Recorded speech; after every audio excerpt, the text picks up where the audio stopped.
to say that in the presence of people who suffered loss from it. I'd be doing them no favor if I pretended otherwise. Now, I have a quote here I didn't have time to read you from someone who used to be a great heroine of mine, Rosa Luxemburg, one of the great Jewish thinkers and mobilizers of the 20th century. If she'd won in Germany, I think there would have been no Nazism, and for that reason, probably no Stalinism either. So it's a tragedy. She's writing to her friend, Mathilde Wurm, from prison in 1917 when things are looking really bad, and she says, an anguished letter has come to her from Mathilde Wurm. Rosa replies, "What do you want with these special Jewish pains? I feel as close to the wretched victims of the rubber plantations of Putumayo and the blacks of Africa with whose bodies the Europeans play ball. I have no special corner in my heart for the ghetto. I'm at home in the entire world, where there are clouds and birds and human tears."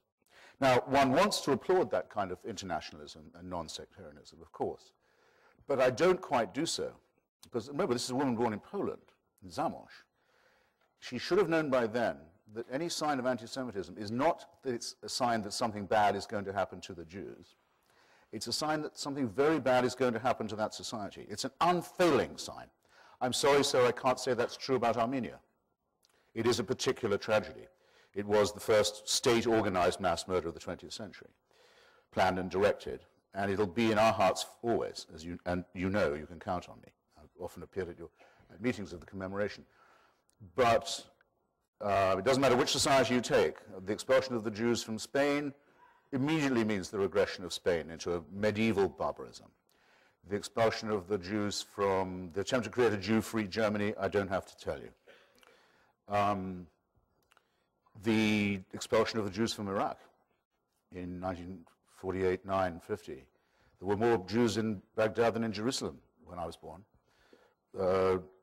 A terrific collapse, implosion of Iraqi society as a result. So we have no right, I think, to claim the special Jewish tears, if you want, but we have every right to say that anti-Semitism is not our problem, but it's a problem for civilization, and it's the common enemy of humanity. And I think that's the right balance to strike. And I am sorry to say that I don't think it's true of Rwandans, of Irishmen, of gypsies, or anyone else to quite that extent. Though, of course, all racism is poison. There's a mania, there's a homicidal mania that lurks in anti-Semitism. That really is a plague, and needs to be fought with humor and hatred. Two endlessly renewable energy sources in my case.